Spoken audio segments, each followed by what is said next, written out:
Ahora dice también en el versículo 1, cuando llegó el día de Pentecostés, estaban todos unánimes juntos. Ahora podríamos hablar de dónde estaba este lugar. Lo mejor que podemos hacer es ver el versículo 2, el cual dice que fue una casa. Algunos comentaristas han pensado que fue la casa del Señor, el templo.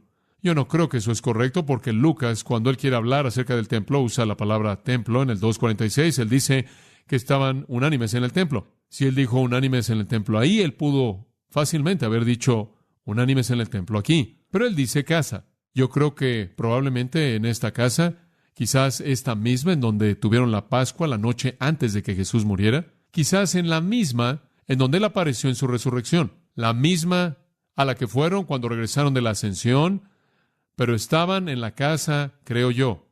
Y yo creo, en contraste a lo que algunos dicen, que todos los 120 por lo menos estuvieron ahí, no solo los 12. Algunos han dicho que solo los 12 en este punto recibieron el bautismo del Espíritu. Creo que eso habría dejado a 108 personas preguntándose seriamente lo que estaba pasando, y no habría sido acorde de manera completa con el bautismo del Espíritu Santo, en el sentido del nacimiento de la iglesia, ya que habría dejado a algunos afuera. Muy bien, noten que todos están en un lugar, estaban juntos. Y después sucede, versículo 2, y de repente vino del cielo un estruendo como de un viento recio que soplaba. Note que no fue un viento, fue un sonido como un viento. Pero note la palabra de repente. ¿No es eso bueno? De repente la iglesia nació. De repente la iglesia nació, sin advertencia alguna realmente, y estoy seguro de que no esperaron que sucediera lo que sucedió, aun cuando sucedió. Simplemente estaban en una especie de limbo esperando y de pronto, de repente sucedió. Es algo maravilloso acerca de la iglesia. De repente sucedió, y mi Biblia dice que Jesús dijo, he aquí vengo, ¿qué? Pronto, así de manera repentina. La iglesia está adentro y afuera repentinamente. Comenzó con un momento instantáneo, inesperado, milagroso. Va a terminar con un momento instantáneo, inesperado, milagroso. Todo en el tiempo soberano de Dios.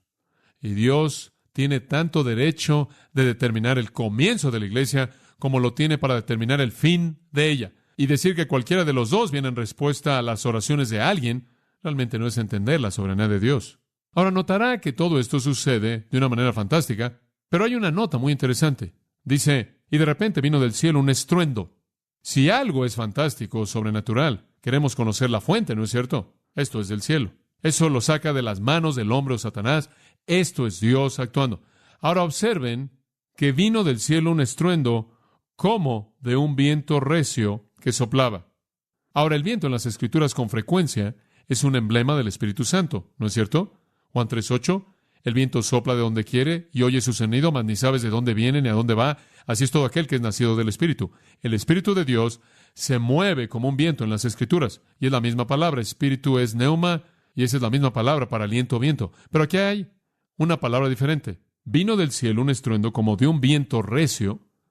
Y la palabra traducida a viento no es la neuma ordinaria, pero es una palabra interesante usada únicamente una vez más en otro lugar en el Nuevo Testamento.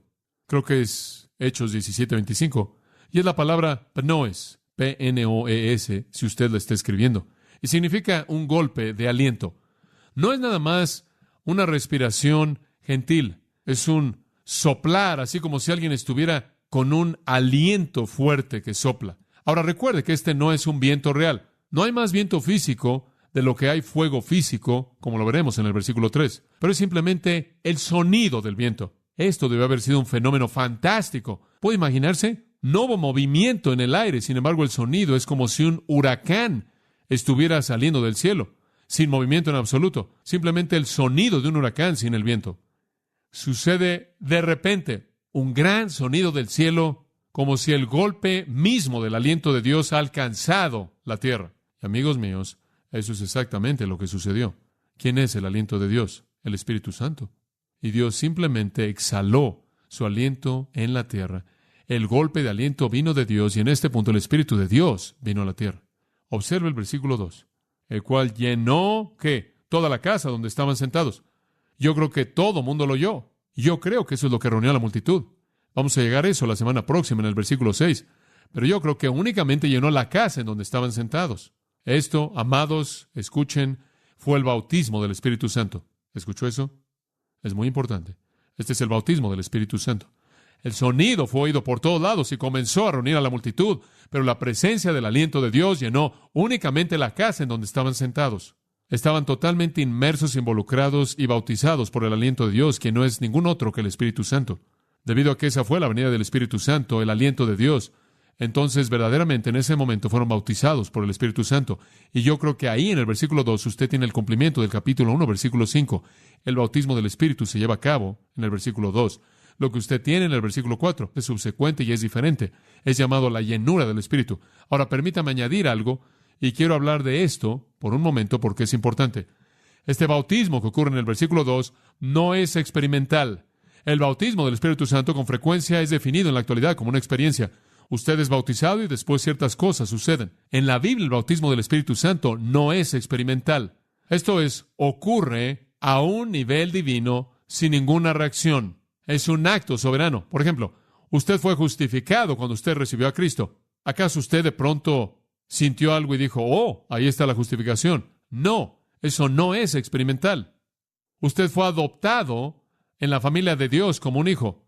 Usted sintió, oh, ahí estoy, ahora soy un hijo. No, eso no es experimental.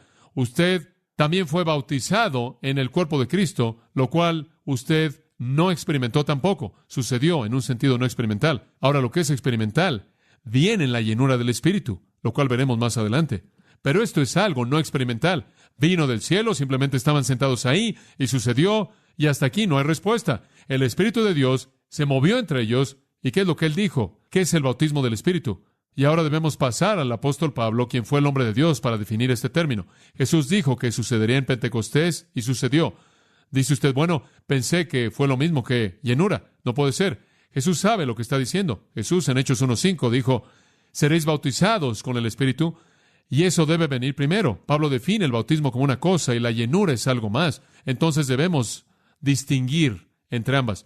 Entonces lo que ocurre primero en el versículo 2 es el bautismo del Espíritu Santo. Permítame mostrarle lo que es a partir de las palabras mismas de Pablo escritas por el Espíritu Santo. 1 Corintios capítulo 12. Y aquí está la definición de lo que sucede en el bautismo del Espíritu. Porque así como el cuerpo es uno y tiene muchos miembros, pero todos los miembros del cuerpo, siendo muchos, son un solo cuerpo, así también Cristo. Muy bien, ahora eso simplemente nos está dando una pequeña perspectiva del cuerpo de Cristo. Bueno, observa esto. Aquí está la definición del bautismo del Espíritu. Porque por un solo Espíritu, ese es el mismo Espíritu Santo, fuimos todos bautizados en un cuerpo. Ahora, eso es lo que el bautismo del Espíritu hace. Toma una persona en la salvación y la coloca en el cuerpo. Sean judíos o griegos, sean esclavos o libres, y a todos se nos dio a beber de un mismo Espíritu. El bautismo del Espíritu Santo es un acto por el Espíritu Santo de Dios, mediante el cual Él toma a un creyente y lo coloca en el cuerpo de Cristo. Es algo no experimental. Usted no grita, usted no siente gozo, usted no se siente bien como un resultado del bautismo del Espíritu. Ese es un acto divino por parte de Dios, en el que Él coloca al Espíritu de Dios en su vida, y usted entonces es colocado en Cristo. No es experimental. Ahora, permítame mostrarle algo más acerca de esto, porque es muy importante. Gálatas 3:27 lo define aún más.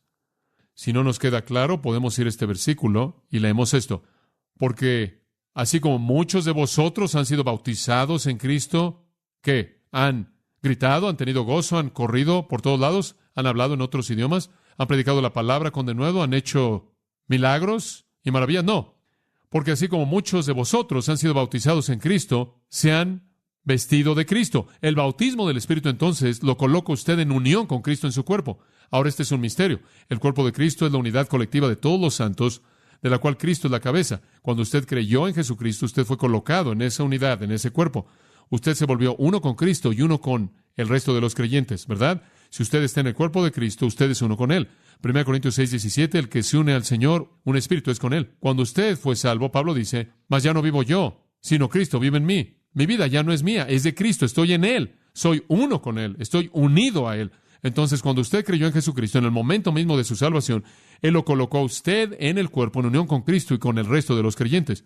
¿Somos uno, el uno con el otro en Cristo? Seguro. ¿Cómo es que llegamos ahí? Eso es lo que el bautismo del Espíritu es. Ahora, en caso de que usted quiera ver otro pasaje, vea Romanos 6 y mantenga en mente que no hay agua aquí. Estos pasajes no están hablando de bautismos en agua en absoluto. Esto es teología en este punto, fuera del símbolo que expresa.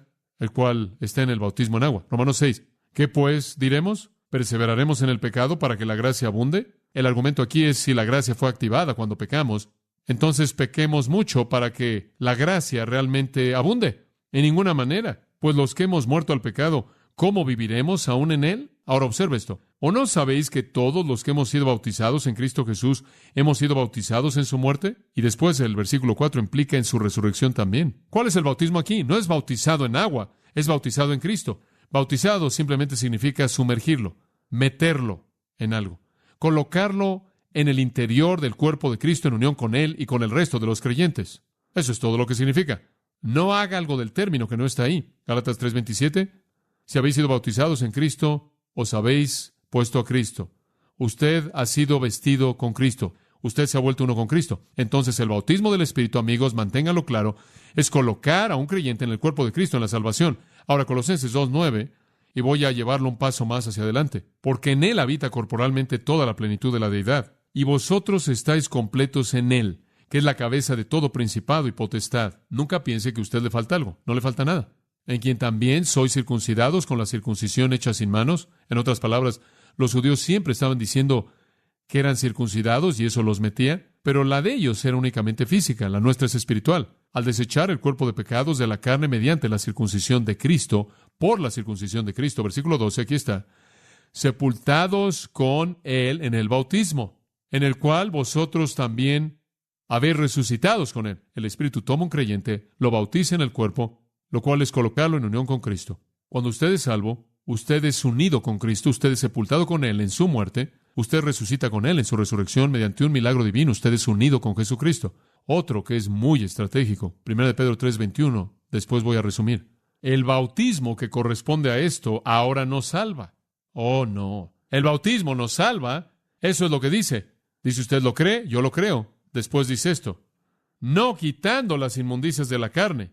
No el bautismo en agua. ¿Qué tipo de bautismo? El bautismo del Espíritu. Por lo tanto, el bautismo del Espíritu está ligado de manera intrínseca ¿a qué experiencia? Salvación. ¿Cuándo ocurre entonces? En la salvación. El bautismo del Espíritu ocurre en la salvación. Es el colocar al creyente en el cuerpo. Es otro término de salvación como la justificación, el cual es Dios declarándonos justos, como la adopción, lo cual es que Dios nos hace hijos. Es el mismo tipo de situación. Entonces es un término soteriológico. Eso significa que es un término para salvación, pero encaja en la salvación. Ese es el punto. El bautismo del Espíritu entonces no tiene nada que ver con la experiencia del creyente. Inicialmente, simplemente es el Espíritu colocándolo en el cuerpo. La llenura del Espíritu entonces es lo experimental.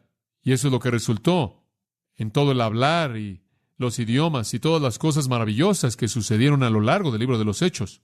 Y eso es lo que resulta en las cosas maravillosas que todavía están sucediendo en la energía del Espíritu Santo en este momento. Pero por favor, no confunda el bautismo del Espíritu. De lo contrario, destruirá el punto entero que Pablo está presentando de nuestra unidad en Cristo. Porque si alguien no tiene el bautismo del Espíritu, no están en el cuerpo. Y si no están en el cuerpo, no tienen el Espíritu. Y si no tienen el Espíritu, ni siquiera son salvos. Usted arruina la teología entera si usted hace del bautismo del Espíritu algo experimental que sucede todo el tiempo. No puede. Es el colocar del creyente en el cuerpo en el punto de la salvación. Eso es lo que es. Ahora quiero que sepa que eso es para que usted pueda entender su identidad en Cristo. Usted es uno con Él. Usted es uno con cualquier otro cristiano. Y eso es lo que ocurrió en el versículo 2. Cuando dice que vino del cielo un estruendo como de un viento recio que soplaba.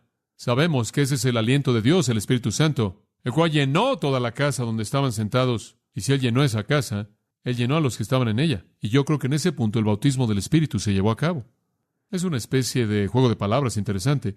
Si usted toma la idea de que llenó toda la casa y la lleva a Efesios 2:22, hay una nueva casa ahí en donde todos los creyentes son llamados la casa o la habitación del Espíritu. Entonces Él llenó la casa física en Hechos 2:2, pero en el mismo momento Él llenó la casa espiritual y todos los creyentes se convirtieron en su nueva casa. Ahora, permítame añadir otro pensamiento aquí porque quiero que entienda esto. El bautismo del Espíritu también es extremadamente importante, entendido de esta manera, porque si no lo es, entonces la oración de Jesús en Juan 17 no es respondida y usted entonces tiene algunos problemas serios. Como puede ver, Jesús oró esto 4 veces, versículo 11, 21, 22, 23. Él dijo, Padre, oro porque sean que uno. Ahora, amigos míos, esto sucedió aquí. Esta es la respuesta a la oración de Jesús. Cuando el Espíritu de Dios vino, Él nos hizo uno posicionalmente. Ahora, no siempre somos uno prácticamente, ¿verdad? Hay divisiones y contiendas entre nosotros cuando somos carnales, pero posicionalmente, ¿estamos mezclados en uno? ¿Somos esa hogaza en común? Claro que lo somos. No solo somos grano que está unido con un cordón de manera flexible, somos uno en Cristo.